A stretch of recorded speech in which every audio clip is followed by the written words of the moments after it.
A man steps off a wooden fishing boat, his sandals sinking into the wet mud of a Galilean shoreline. A crowd is already waiting for him, about how God interacts with us. Of the 183 questions he is asked, Jesus only answers 3 of them directly. 3. Another impossible bind. Agree with Moses. And he breaks Roman execution laws. Refuse the stoning. And he breaks the Torah. He loses all authority as a rabbi. He bends down. He writes in the dust. He stands up. He offers a terrifying condition about who gets to throw the first rock. And then, one by one, comes the heavy thud of stones dropping onto the pavement. The footsteps fade away into the city streets. Only 2 people are left in the clearing. He looks at the woman in the dirt. He does not deliver a sermon on morality. He does not hand her a list of behavioral modifications. He asks 2 questions. Woman, where are they? Has no one condemned you? She has to look around. She has to see the empty courtyard for herself. She has to vocalize her own deliverance. No one. Lord. The questions are not a request for data. They are an eviction notice for her shame. He forces the hypocrite to see their hypocrisy, and he forces the condemned to speak their own freedom. He uses questions as a shield against the proud, and a sanctuary for the broken. But the most disturbing question he ever asks doesn't happen in a courtroom. It doesn't happen in a trap. It happens beside a pool of stagnant water, to a man who has already given up. The rest of the time, he ignores the premise entirely. He tells a cryptic story about a farmer. If you have ever been stuck in a condition for so long that it became your identity, you know exactly what the pool of Bethesda smells like. It smells like damp stone, crowded bodies, and stale hope. You know the exhaustion of waiting for the water to stir. You know the bitter taste of watching someone else get the breakthrough you have been praying for. You know the heavy, dull ache of a paralysis that has lasted so long. You no longer remember who you are without it. 38 years. That is how long the man in John chapter 5 has been lying on a mat in the shadows of the 5 colonnades. He is not just sick. He is institutionalized by his sickness.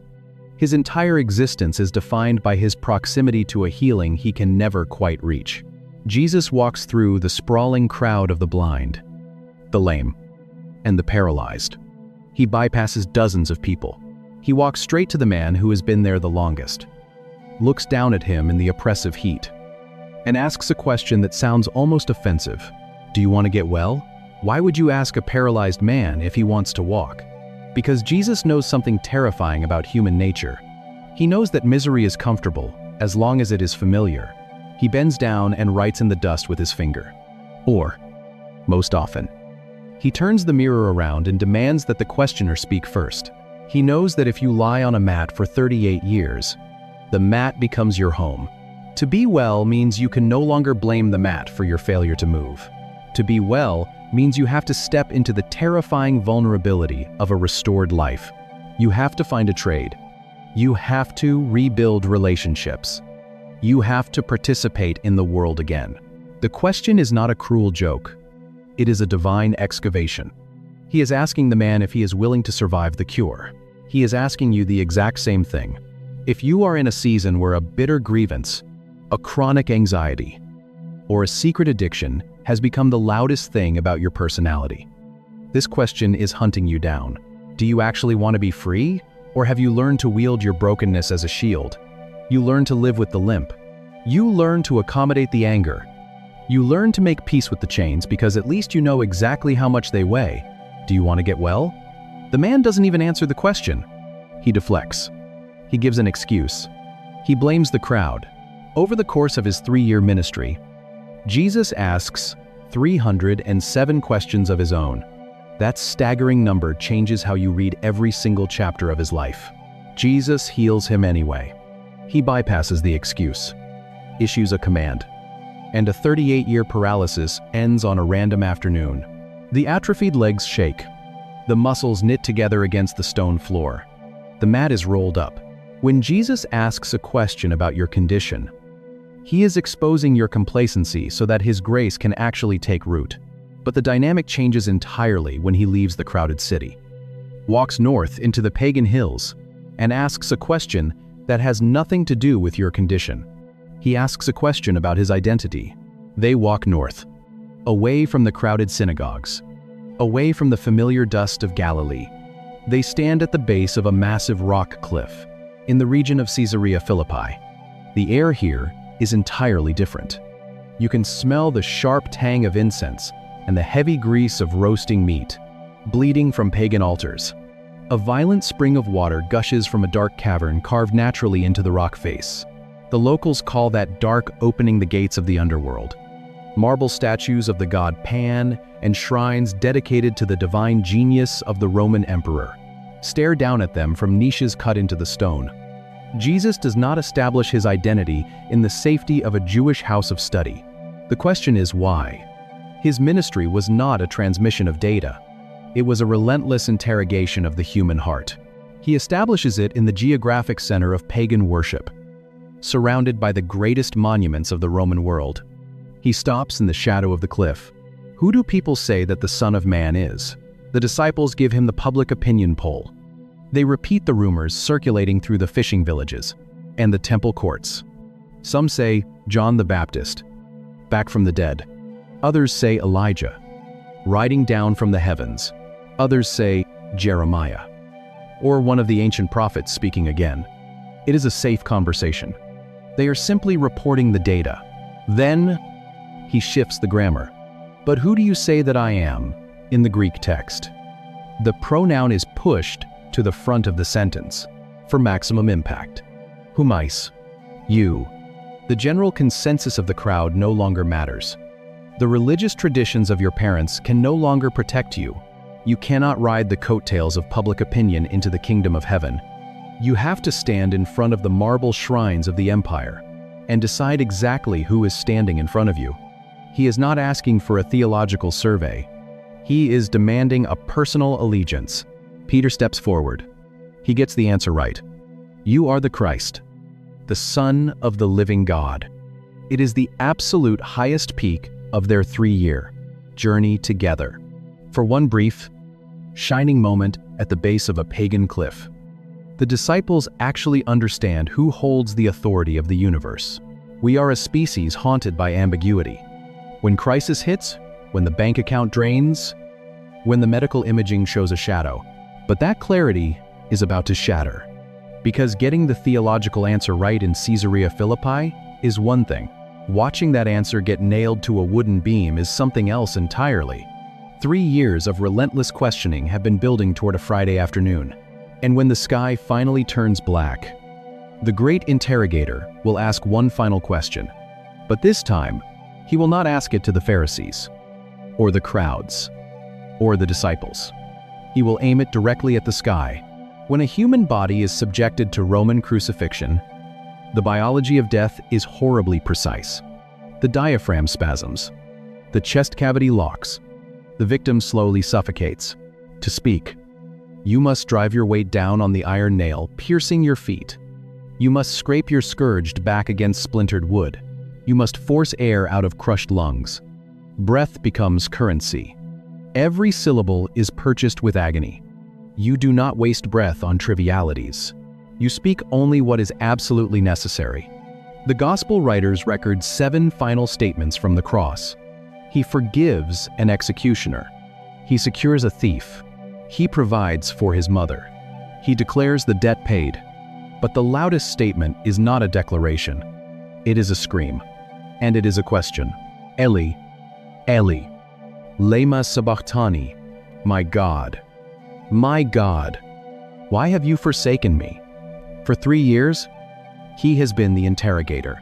When the marriage begins to go quiet, our instinct is to demand an explanation from the sky. We want a cosmic mechanic who will open the hood. He has used questions to corner the proud. He has used questions to heal the sick. He has used questions to expose the hidden motives of the human heart.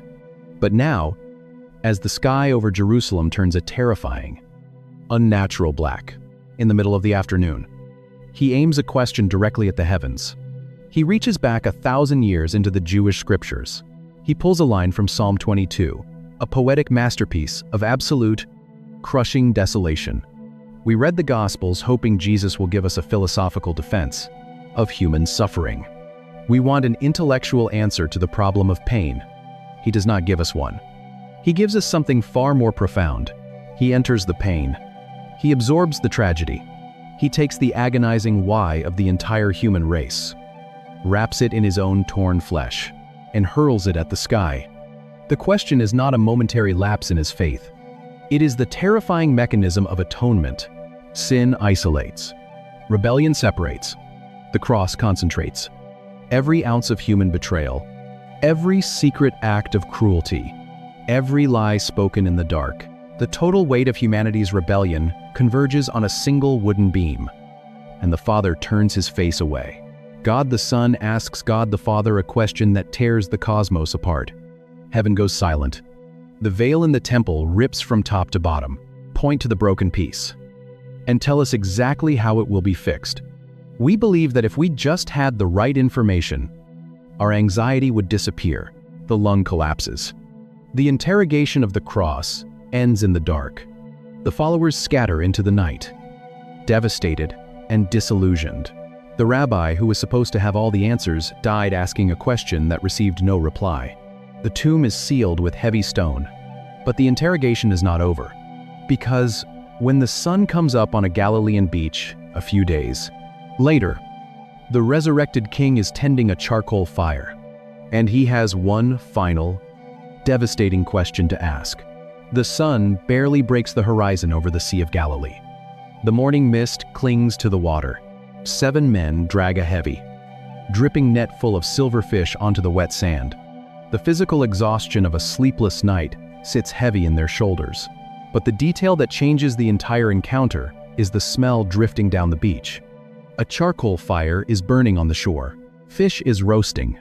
Bread is breaking. The Gospel of John is incredibly specific about this detail. The Greek word for a charcoal fire is anthrakia. It appears exactly twice in the entire New Testament. The first time is in the high priest's courtyard, where a terrified Peter warms his hands in the dark and swears blind he never knew Jesus of Nazareth.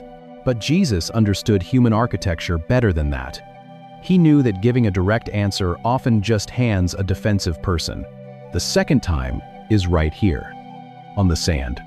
Jesus has recreated the exact sensory environment of Peter's greatest failure. He invites him to sit by the flames. He hands him a piece of warm bread. He does not bring up the courtyard.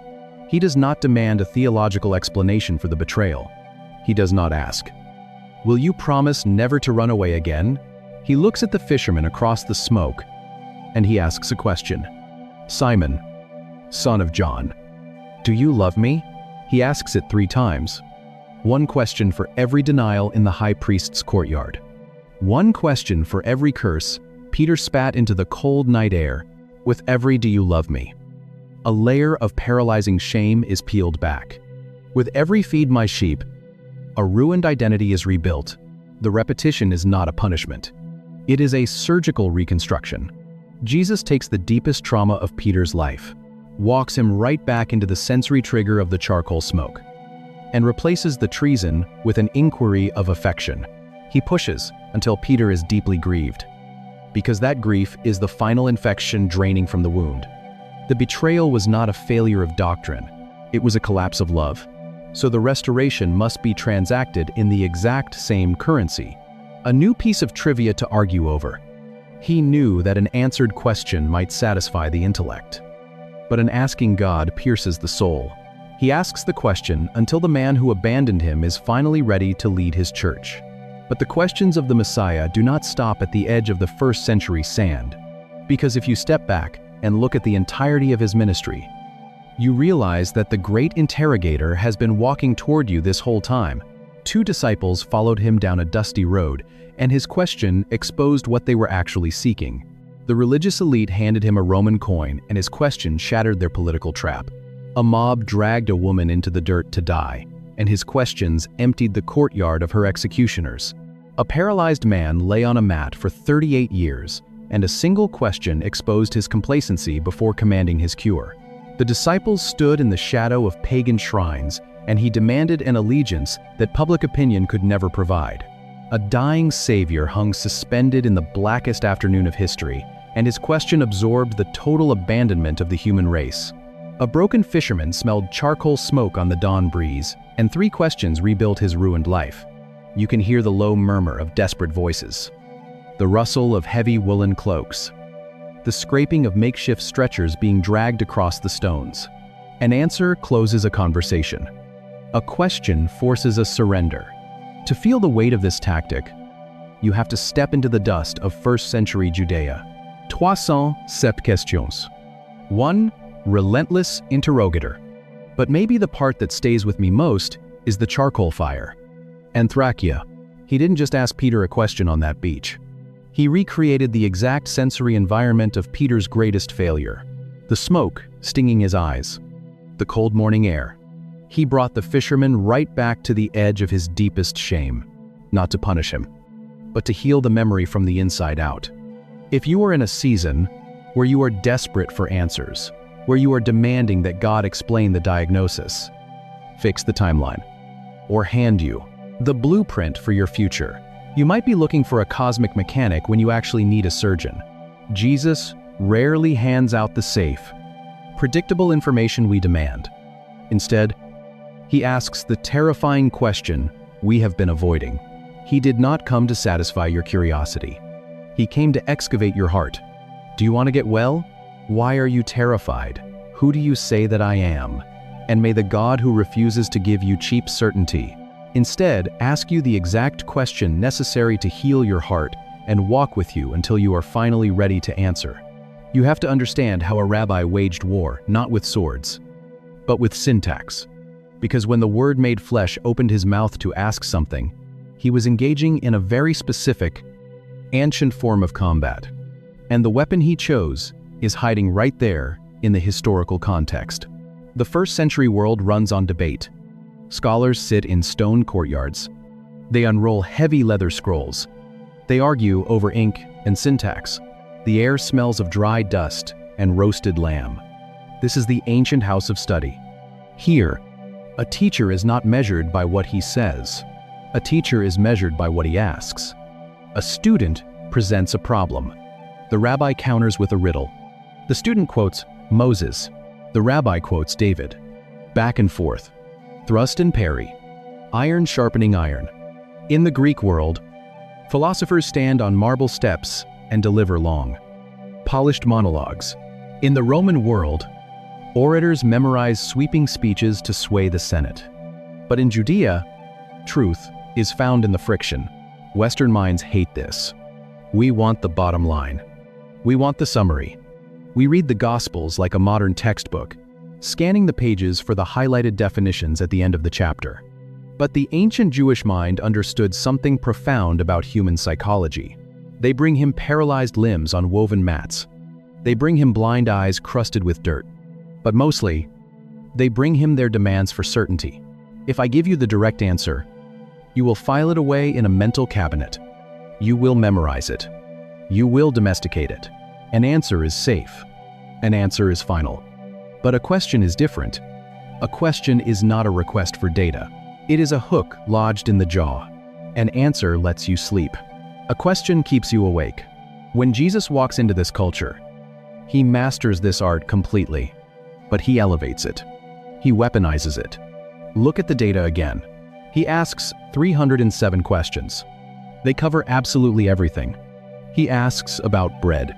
He asks about birds. He asks about salt and light and buried treasure. Some questions are rhetorical. Some are logistical, but the vast majority are diagnostic. They are scalpels meant to cut through thick layers of religious performance. The Pharisees ask him a question to trap him in a legal paradox. He asks them a question to expose their hidden hypocrisy. That's so. The disciples ask him a question out of sheer panic.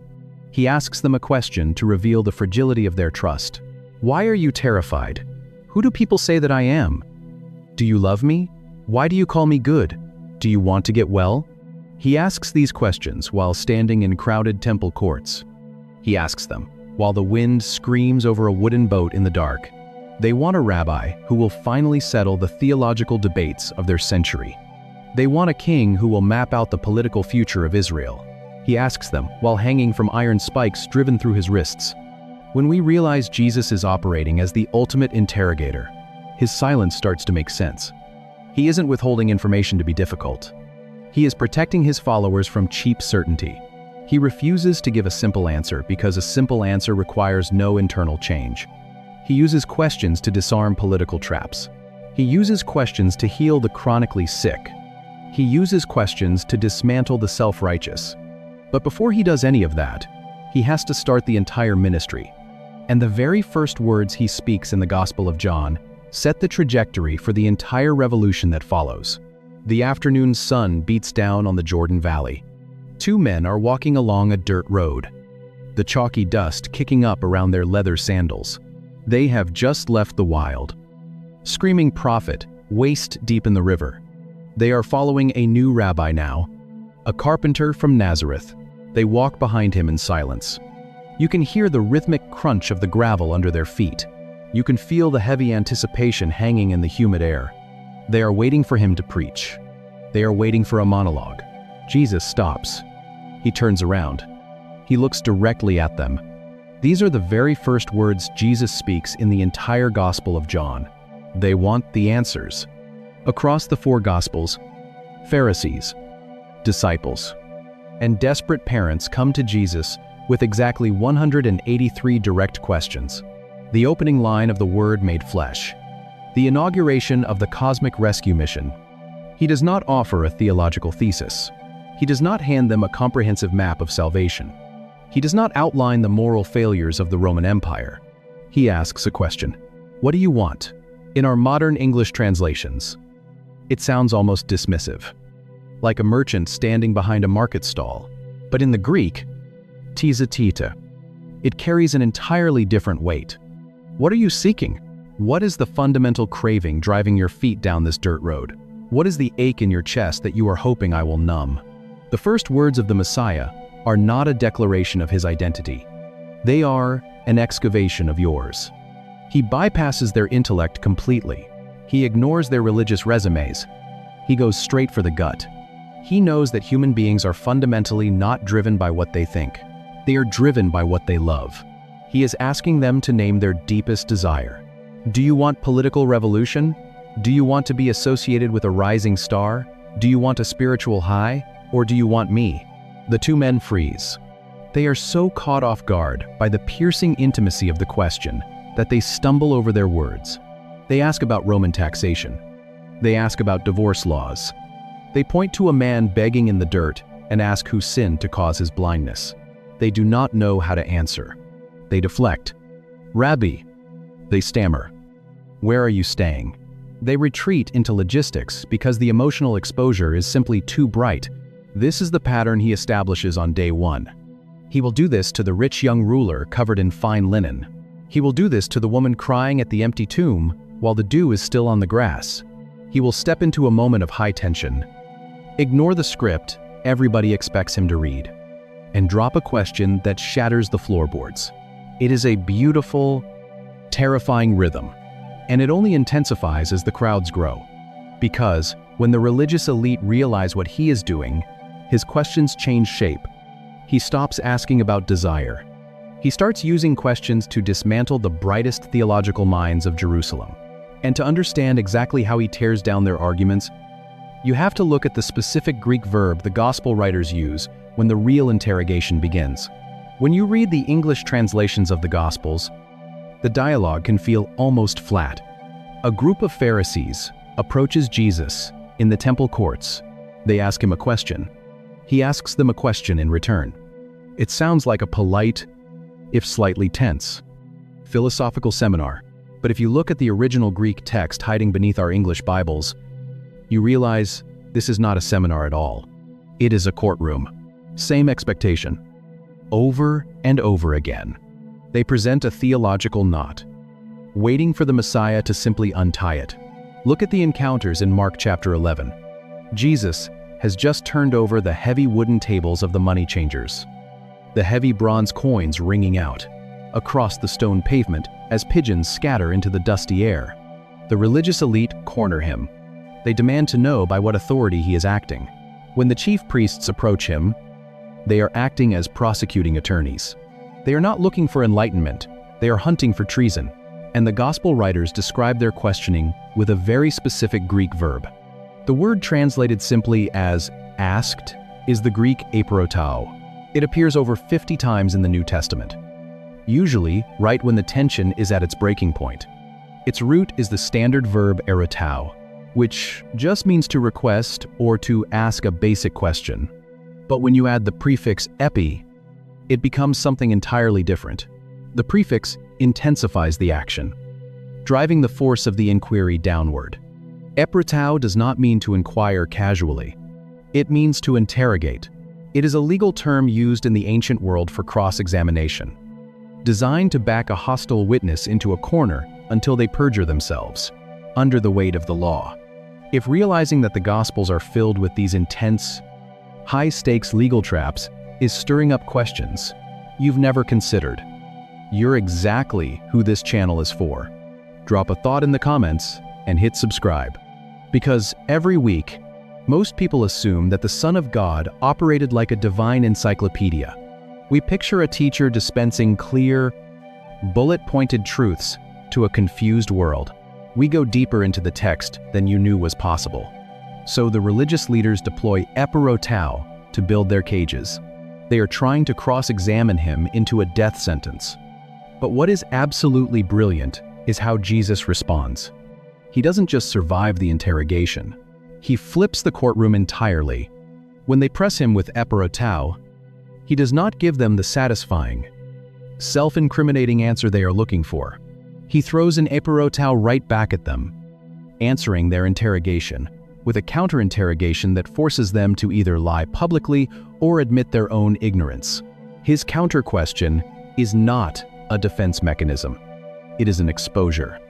He takes the very weapon they sharpened to destroy him and uses it to expose the rotting foundation of their own theology. And to see exactly how he executes this reversal, you have to watch him navigate the two most dangerous questions they ever throw at him. They bring him a coin. They bring him a trap. The snare is set in the temple courtyard. The Herodians step forward. The Pharisees watch from the shadows. The midday sun beats down on the stone pavement. The crowd goes entirely silent. Is it lawful to pay taxes to Caesar or not? It is a flawlessly designed cage. A yes makes him a traitor to the Jewish people. We assume he came to resolve our ambiguity. But if you read the accounts carefully, you discover a statistical reality that upends everything we think. A mob will tear him apart before sundown. A no makes him an insurrectionist against Rome. A centurion will have him on a cross by morning. He does not panic. He does not deliver a geopolitical lecture. He asks for a denarius. Someone hands him the money. The silver is cold. The stamped profile of Tiberius Caesar catches the light. He holds it up for the entire courtyard to see. He looks at the men who are trying to kill him. Whose likeness and inscription is this? They have to answer. They have to say the emperor's name out loud. Caesar's. The trap shatters. He hands the coin back. Give the emperor his medal. Give God his image. The coin is not a piece of currency. It is a confession of their own compromise. The cage is not broken by a theological answer. It is dismantled by a diagnostic question. Another day. Another snare. Another question. A woman is dragged through the dirt. She is thrown onto the pavement at his feet. The taste of dust is in her mouth. Her clothes are torn. Men stand in a tight circle around her. They hold heavy, jagged stones pulled from the rubble. Their knuckles are white. You can smell the sweat and the violent adrenaline in the air. Moses commanded us to stone such women. Now, what do you say?